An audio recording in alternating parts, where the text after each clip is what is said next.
Hi guys! 10:56 PM na, Iwaw Feng Shui na. Brethren, family and friends, sa pong pinagpalang gabi sa inyong lahat. Ang inyong pong lingkod, Brother Norman Cruz, ang inyong pong Feng Shui, Pachi, Chimen, Yijing, and Date Selection Consultant. Kumusta po kayo? How was your Sunday obligations? Yes. And of course, if you've been following me for quite some time, meron pong recommendation na we have to donate February 4 to February 11.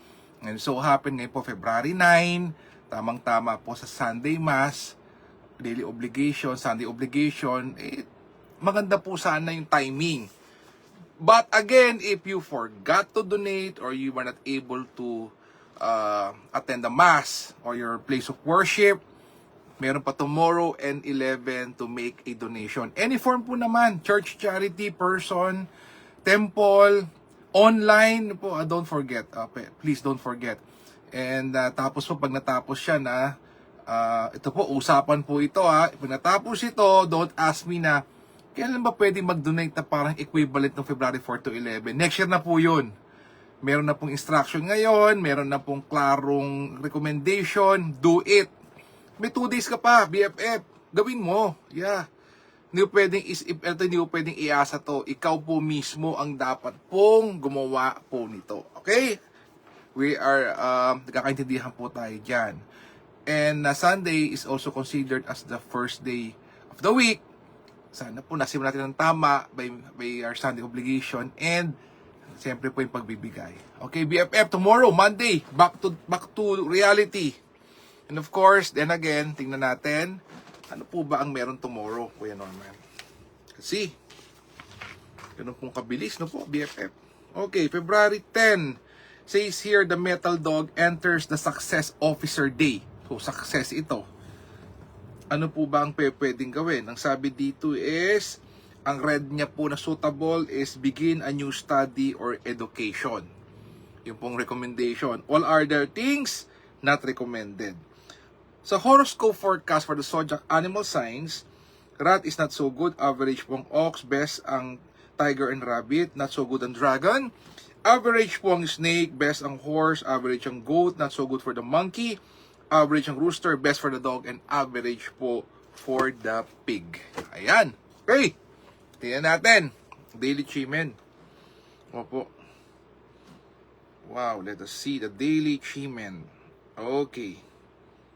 Sabi po dito, if you're not feeling well, and the game changer po is backing to southeast. Anything to do with finances, buong araw po ito ha, talikod ka naman sa south. Starting 11 PM tonight at to 10:59 the next day. Anything to do with for you to 10x being beautiful and handsome, you're a content maker, a blogger, into sales and marketing, talikod ka naman sa northwest.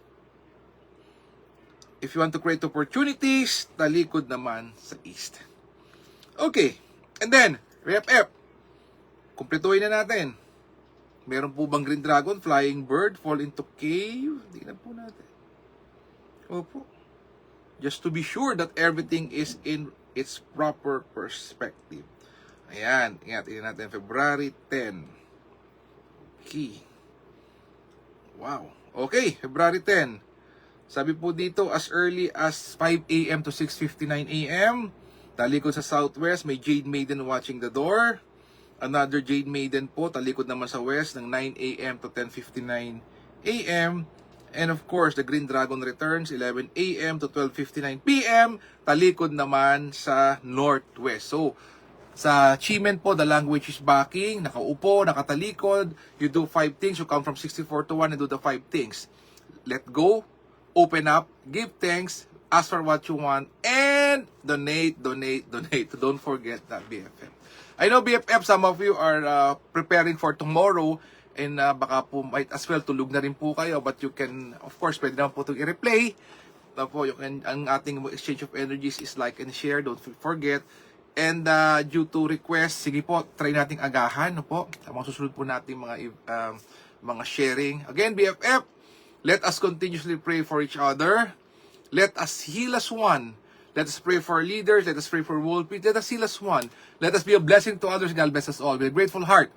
Maraming pong salamat sa inyong lahat. God bless. Good night. And see you tomorrow. Happy Monday, BFF. Thank you.